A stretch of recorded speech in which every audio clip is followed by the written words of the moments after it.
what you see online and what happens in real life, like, do not mistake. The two don't always align. In fact, they rarely do.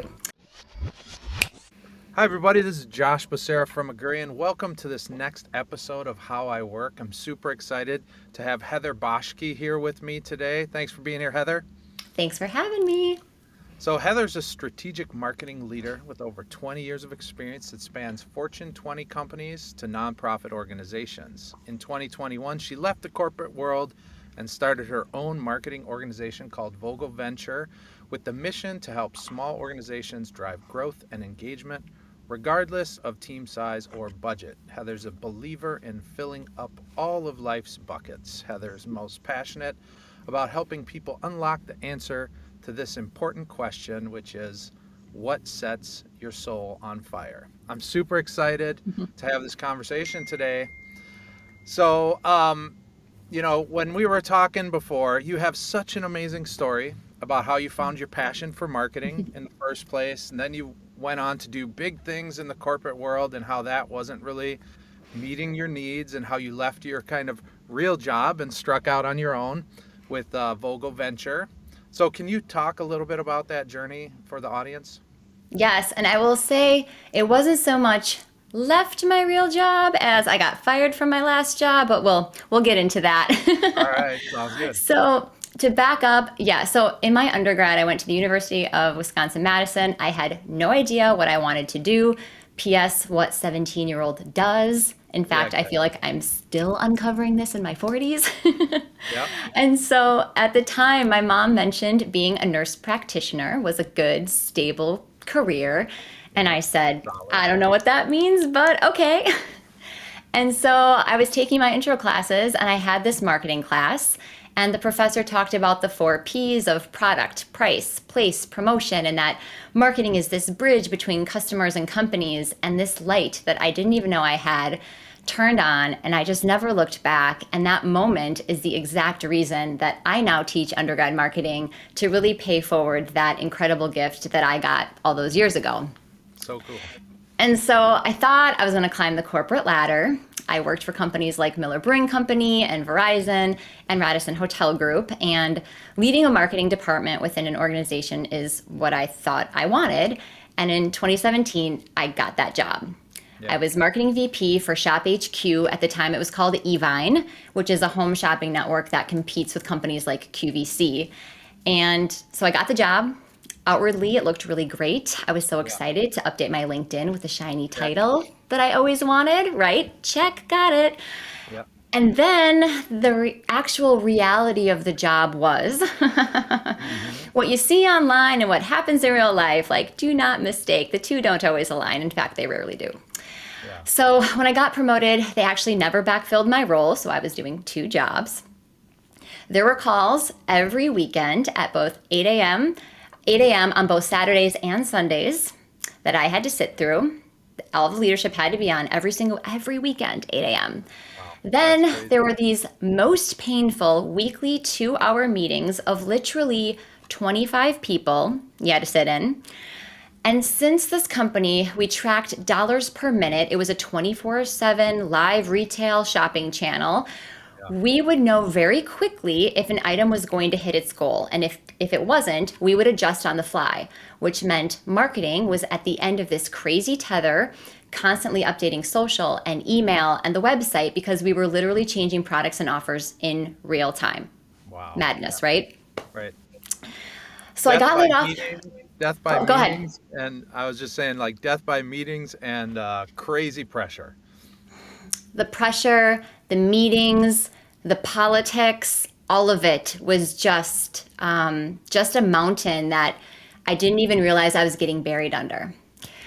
And so I got laid off from that job in 2019 after a new CEO came in, and I had the summer of Heather, which I wish for everyone. Yeah. And in that summer, I had to really figure out what is my value beyond what I'm paid to do, because I really equated who I was and the value that I brought to this world with how much I got paid, what my title was, which I have dismantled that now, but I was living that for a really long time. And so to my surprise, I still had value even without that paycheck every 2 weeks. And that whole experience really helped me view success differently. And it was the year I decided I was done grinding. And no longer was I going to let a job become my whole life. And so, more than anything, the value that emerged and the indicator for success for me that I felt was true in my bones was freedom. And freedom became my North Star. I love So, that. and to me, that's the most important thing now. It's not the money, it's freedom. And it's making choices that align with that, which it sounds very simple when I say the words, but that is not how I was showing up. Yeah.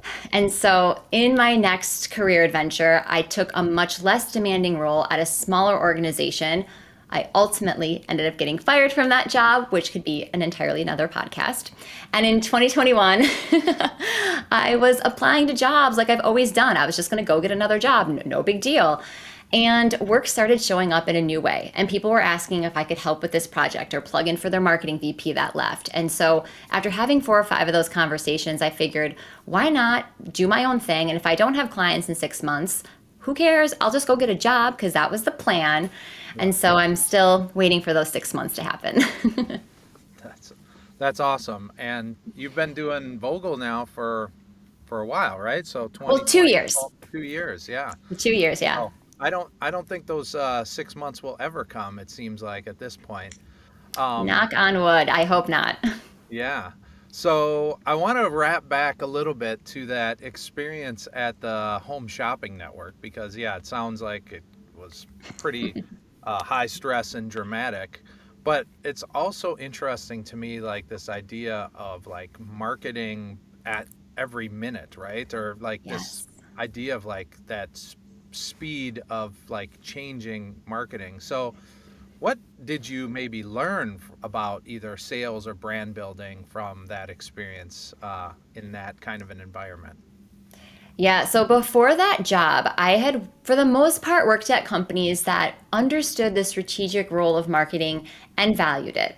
Hmm. And at Shop or Evine, we really had to do a lot of education on what marketing is. So we were building this new department, and that marketing is a long game.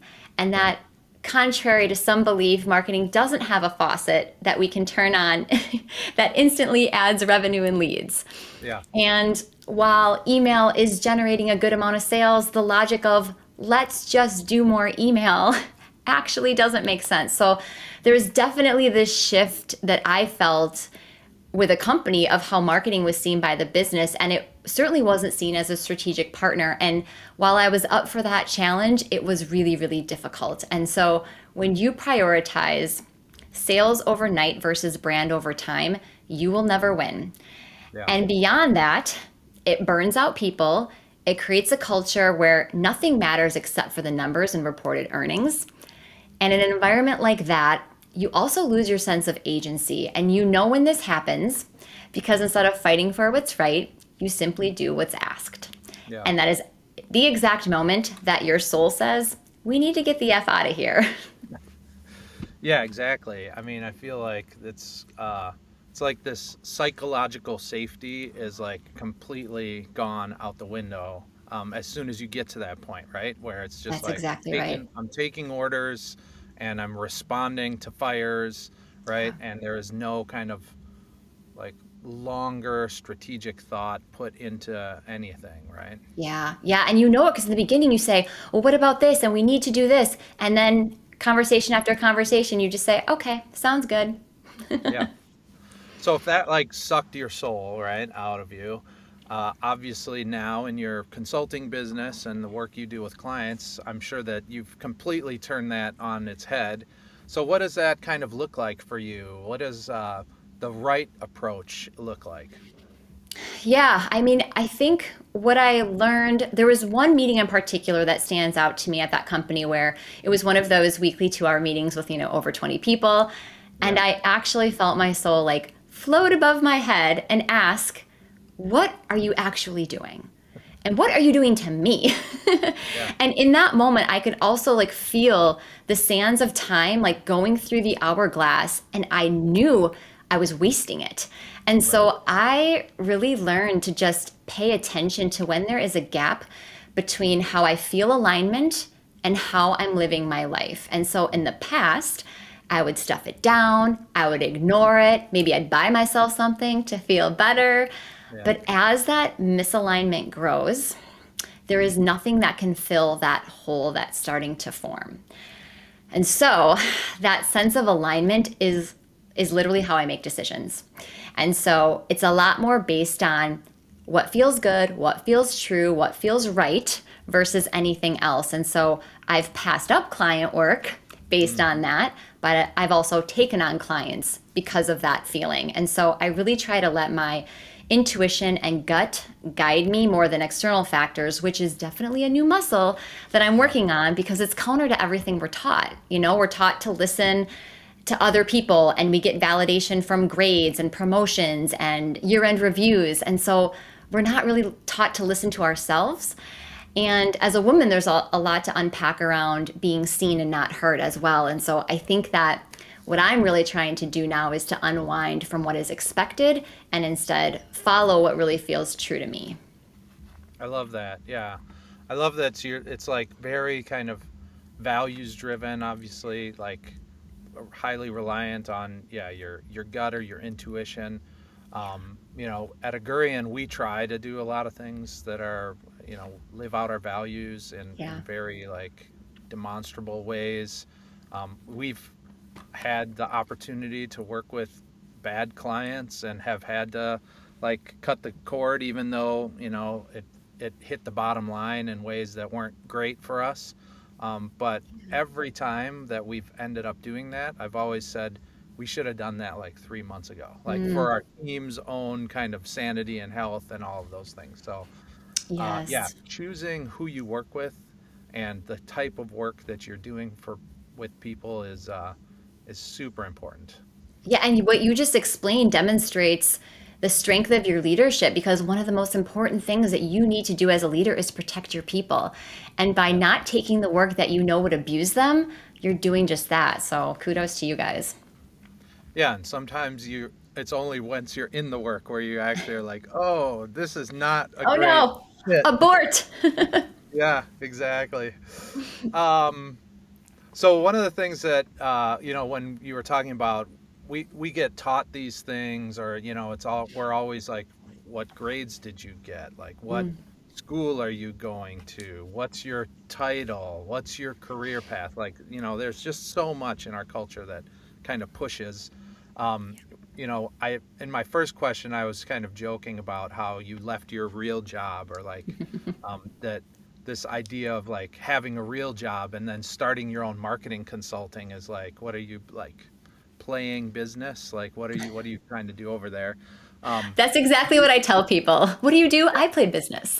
yeah, yeah, exactly. But I remember in our conversation, you said like your mother was like, when you made this decision, she was like, oh my gosh, how is that? How are you going to make that work? That's crazy. And like being an entrepreneur myself, my mom still kind of doesn't really get exactly like what it is I do. I like for her, I like own Google, or like I don't know, he owns Google, and I'm like, well, I wish, but no, that's not quite right. Um, Do you get calls at like 2:30 or 3 o'clock because she's just assuming you're not doing anything? there's some of that happens, but anyway, I was thinking about like, do you think that there's like a shift maybe happening generationally. Like I feel like my mom was very much yeah, like you, go into nursing, stable job. Then there's our age group that's more of a like, hey, I can build my own business and make money and live like the life I want. And I'm seeing more from like even the younger people, how they're very much focused on like this, the whole career thing has just kind of been shifting. What are your Yeah. thoughts around like generations and how this idea of work is Yeah. looking? Well, I think what's interesting about what you just said there is that we're part of Gen X, and I think a lot of us are now starting to build because I think we tried on what worked for other people for the first half of our careers and realized maybe that didn't work for us. So I think there's something interesting, and we sort of tried it one way and realized that didn't work, and now we're trying it a different way. Yeah. And so for me, my dad was the first to graduate college in our family and his family. And so this idea of a white collar W-2 job with benefits, that was the goal. And so thinking of leaving that and doing something else still, it didn't and it still doesn't make sense to my mom, but that is what they worked so hard for. And Right. so, there's that. And for as much as those younger generations sort of get scrutinized when it comes to working and work ethic, being of the Gen X generation, I actually think I'm seeing them sort of swing back the pendulum in a very healthy way. We had boomer bosses, and from them we learned to get in early, to stay late, to dress for the job you want, you grind it out, you do what it takes to get the job done. There was zero talks of boundaries or balance. Yeah. And I remember one time I was at Verizon and I was at my desk at 7 a.m., like I always was, like a good little worker bee. And I had this coworker, I don't know, 6 or 7 years younger than me. And she comes in and she drops her bags off. And she came in probably around 9 o'clock. So I've been there for 2 hours. She drops her bags off. And the first thing she does is she goes into the kitchen to heat up her breakfast sandwich. And I'm at my desk typing away and I haven't eaten breakfast yet. And I remember, I can remember being so annoyed. And then the more I thought about it, I realized, okay, who's the dummy here? We're both getting paid every other week. I haven't eaten breakfast yet. She's enjoying a meal. And I realized that there was something to learn from that, and that I was actually jealous of her audacity to do what she wanted and needed for herself. And so I do think that there's this good and healthy shift with the younger generations who ask for what they want, and they don't live to work. And at the same time, I think there's really tremendous value in our generation, in Gen X, as the ones who we've lived and we've saddled these two very different ways of thinking and operating in the world between boomers and millennials. And we've kind of found the best parts to make it work for our own style. So I actually think there's tremendous value in being this kind of sandwiched generation, because we're trying on and using what we think is best for us to find a new way of working, quite honestly. Yeah, I love that. Yeah, it's super interesting. Our workplace is multi-generational, but there's a lot of younger people here, and we do have a core value around balanced work life, Yeah.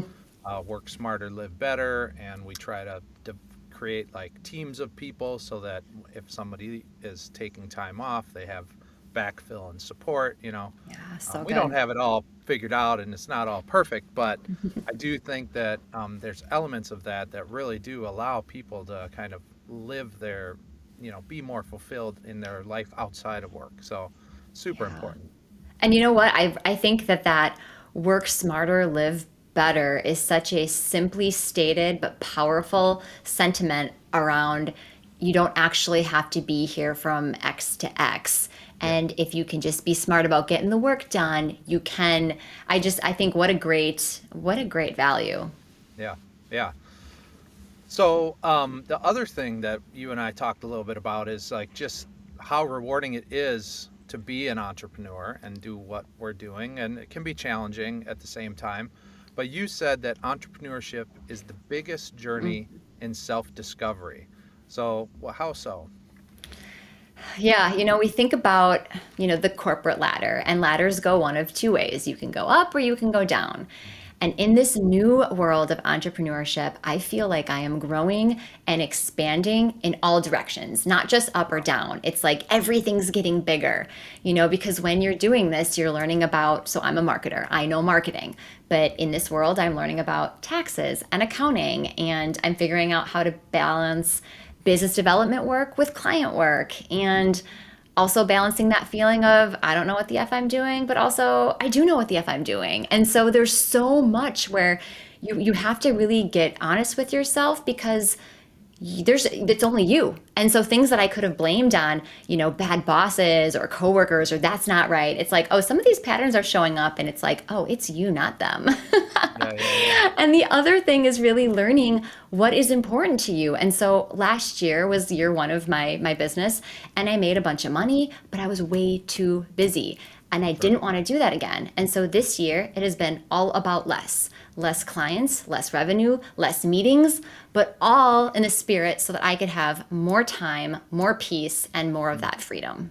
Yeah. Yeah, you talk about freedom as being like a core value, and I do think that that's the one great benefit of being an entrepreneur is like you Yeah. have your kind of hands on the controls, right? You can, Yeah. move the levers and turn the dials to get them to where it feels good for you, and gets to a place where it's like both rewarding financially, but also kind of emotionally, Yeah.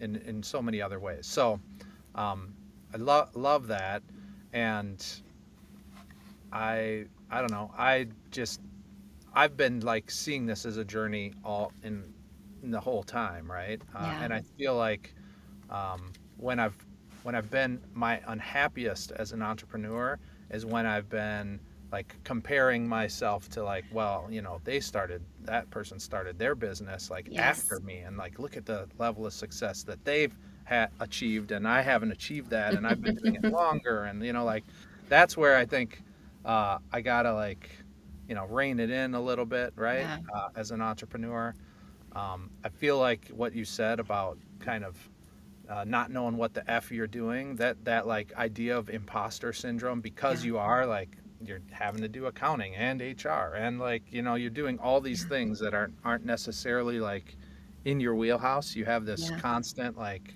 imposter Yeah. syndrome. So working on getting over that, there's a lot to unpack as an entrepreneur. Yeah, I feel like, when you decide to become an entrepreneur, someone should hand you an immediate therapist and say, okay, you two have a lot of work to do. And Yeah. I love what you said about that self awareness with what do you want to build? Because it's so easy to look at other people and they celebrate 4 years and now they've got 30 people in an actual building and being really clear on what is it that you want. And honestly, anyone can learn from that, entrepreneur or not, because I just think there's a lot of people that wake up and live a life that actually they don't want. And I Yeah. think as long as people can start getting quiet and listening to themselves, I wonder how many people would show up differently and choose a different life and start taking action to do other things, because we do a lot of things based on what we think we should do. Yeah. And the sooner we can start doing things that we actually want, we will live that life of alignment. And so, whatever you're building, hopefully it's what you want. And what I'm building is what I want. And as long as that's happening, we can high five each other and say, your yellow brick road looks amazing for Yeah. you, but I'm doing me. Yeah. Whatever sets your soul on fire, right? That's right. You That's what know we're it. talking about. Awesome. I think we should end this episode of the podcast on that note. That was super inspiring. So I really do appreciate your time and for being a guest today. So thanks, Heather.